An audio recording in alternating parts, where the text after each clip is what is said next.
गुरु जी को मेरा प्रणाम। गुरु जी की आई प्यारी प्यारी लवली एंड डिवाइन संगत का इस दरबार में हार्दिक स्वागत।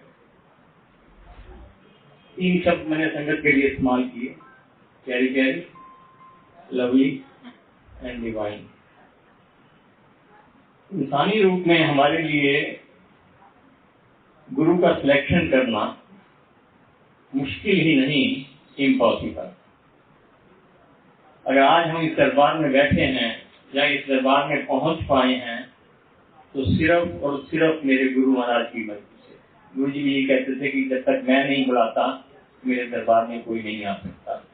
अंजू आंटी या विजय अंकल, इन्होंने जैसे कहा कि हमने इन्विटेशन दिया है, बाकी संगत को यहाँ लाने वाले गुरु जी हैं।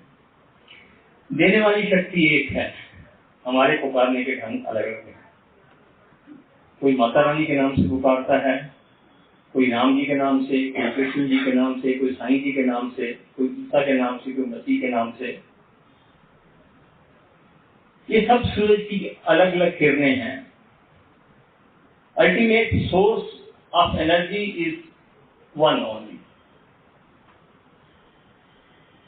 आप जिसको भी मानते हैं, गुरु जी ने कहा, गुरु जी ने कभी मना नहीं किया, आप किसको भी मानते हो, माता रानी को मानते हो, राम जी को मानते हो, गुरु नानक देव जी को मानते हो, उन्होंने ये नहीं कहा कि आप मेरे दरबार में नहीं आओ।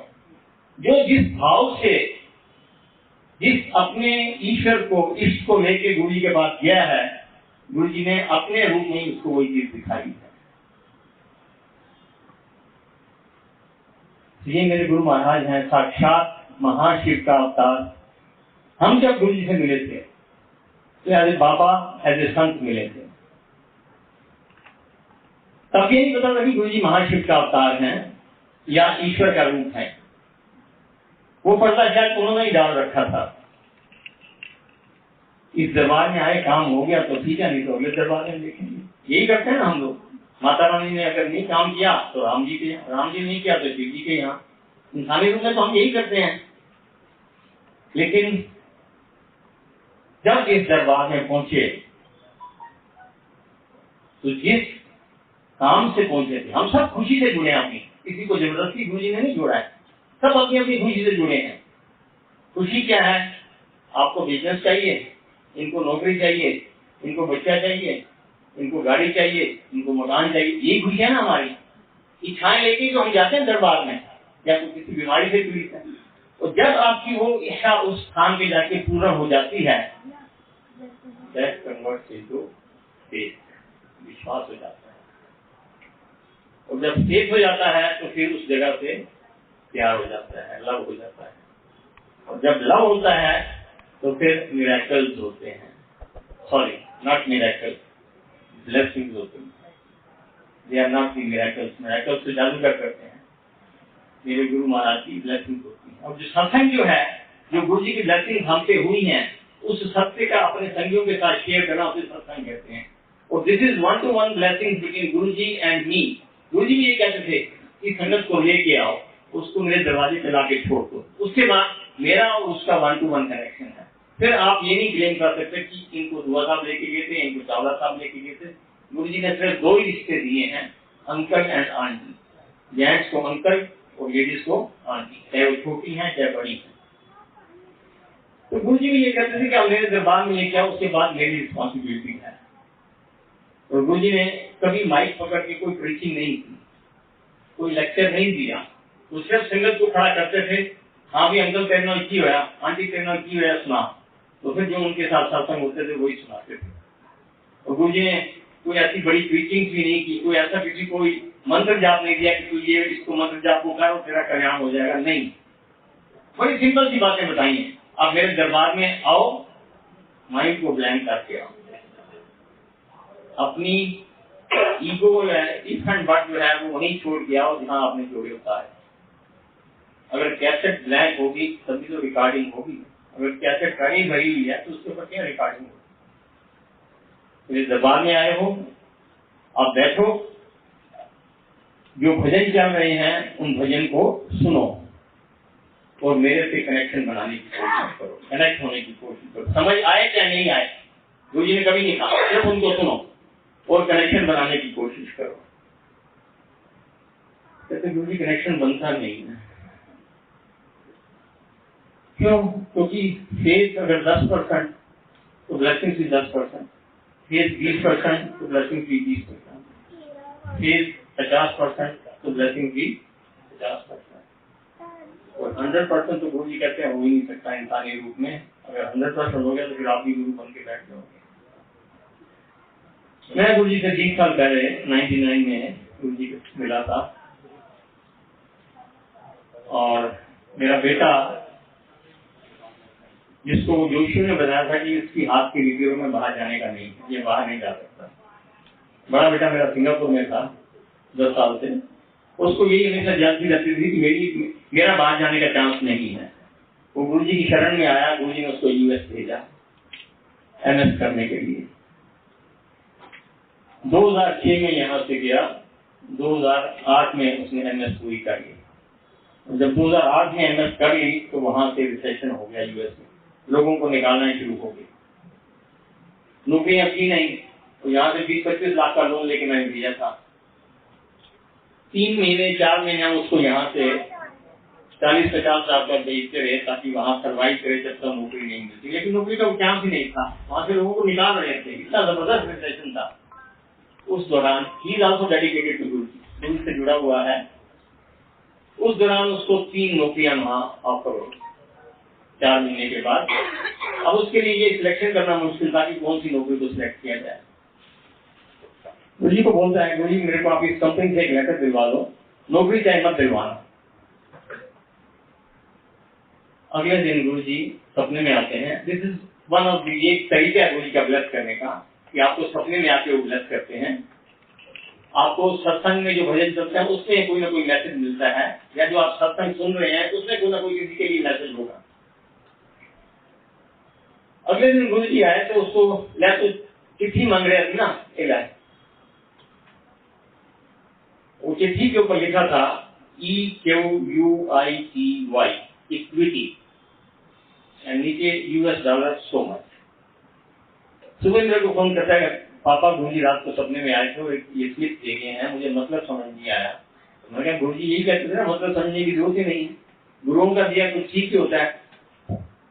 लेकिन वो मेरे से छुपा गया कि मैंने गुरु जी से इंटरव्यू के लिए वो स्लिप मांगी है, वो उसने मेरे को नहीं बताया।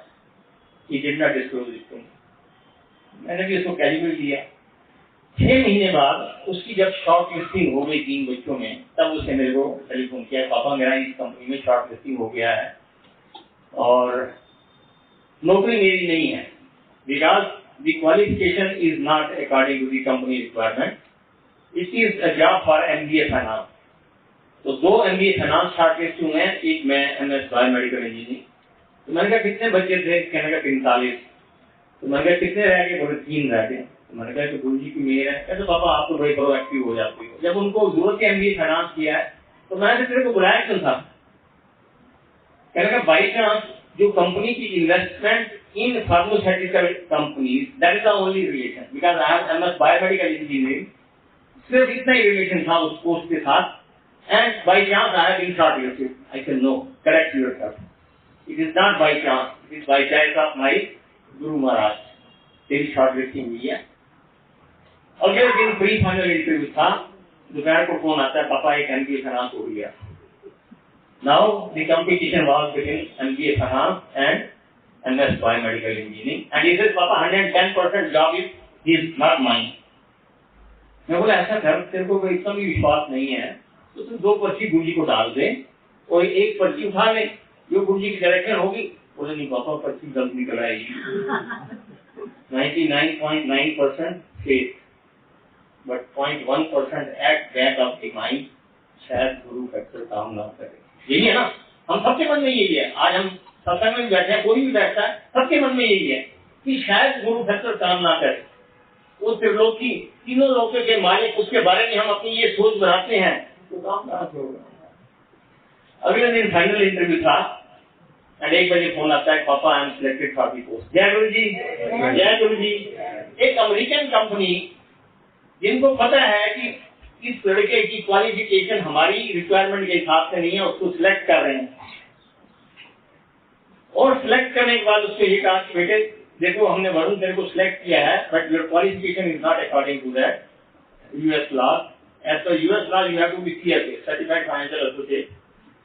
तो उसके लिए तेरे को 3 टेस्ट क्लियर करने पड़ेंगे। Every month you have to clear test with 70% minimum marks, और जिस महीने में 70% नहीं आए your job is over. So पापा जॉब इज फॉर 3 मंथ। उन्होंने मेरे को ये बुक्स दे दिए and I do not know what is the ABC अभी खाना, और मैक्सिमम 3 महीने के बाद मेरी छुट्टी है। मैं बोला जी गुरु जी यहाँ तक लेके आए ना, आगे भी बोले पापा हम हमेशा प्रोएक्टिव हो जाते हैं, बड़ी वो बातें करते हैं। ठीक है। पहला टेस्ट हुआ, he got 82 marks, second test 71 marks and third test 72 marks. He was appointed given the permanent job in that company. मैं बोला यार इसमें गुरु जी की क्या वो कल्याण हुआ, तूने मेहनत की, 43 बच्चों में तेरा शॉर्ट लिस्टिंग हुआ, तूने इंटरव्यू दिया, गुरु जी का क्या कल्याण है? बोले पापा गुरु जी का ये कल्याण है, I am selected as a equity research associate in the equity department of the company at US dollar, जो गुरु जी 6 महीने पहले स्लिप पे लिख के देखे थे। जय गुरु जी, जय गुरु जी, जय गुरु जी, जय गुरु जी।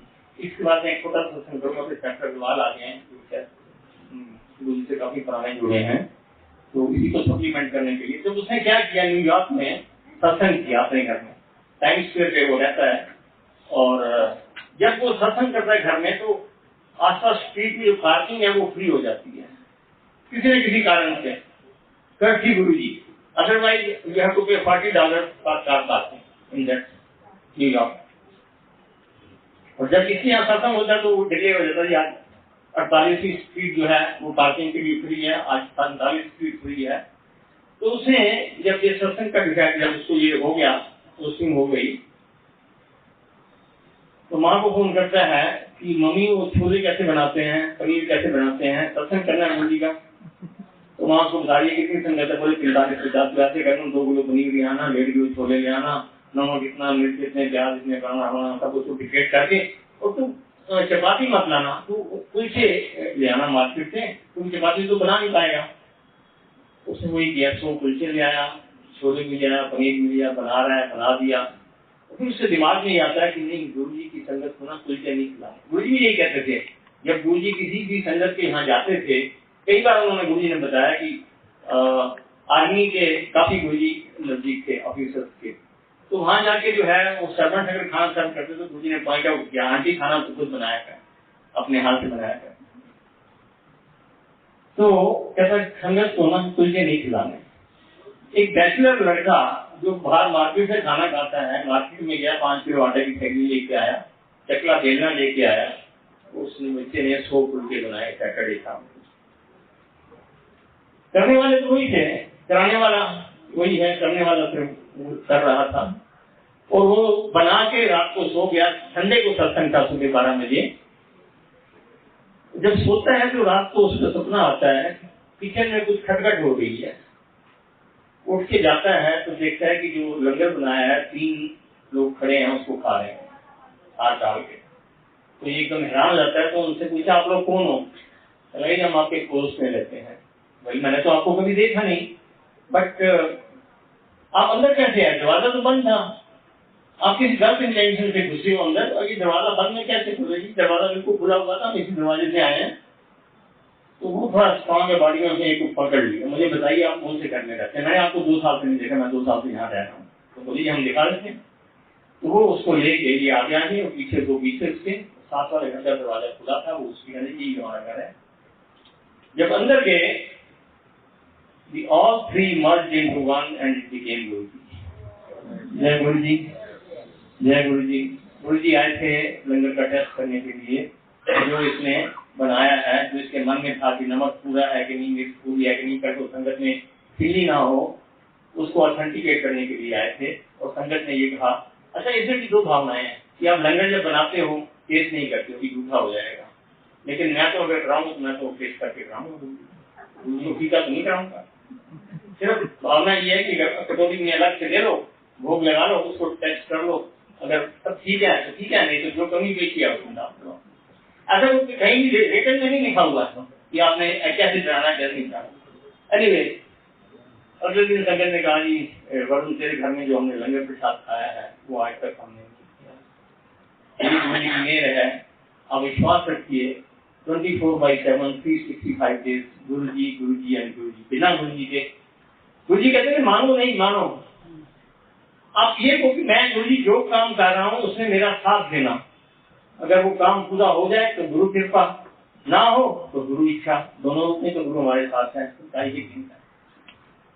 सत्संग तो खैर इतने हैं कि मैं बोलता हूँ तभी खत्म नहीं होंगे, बट मैं डॉक्टर अग्रवाल को बुलाऊंगा और 4 लाइनें जरूर मैं दोहराता हूँ हर सत्संग में, यहाँ भी दोहराऊंगा कि आंखें खुली हो तो जग नजर आता है और आंखें बंद हो तो रब नजर आता है। मैं तो अधूरी आंखों में मदहोश रहता हूँ, आधा जग नजर आता है आधा रब नजर आता है।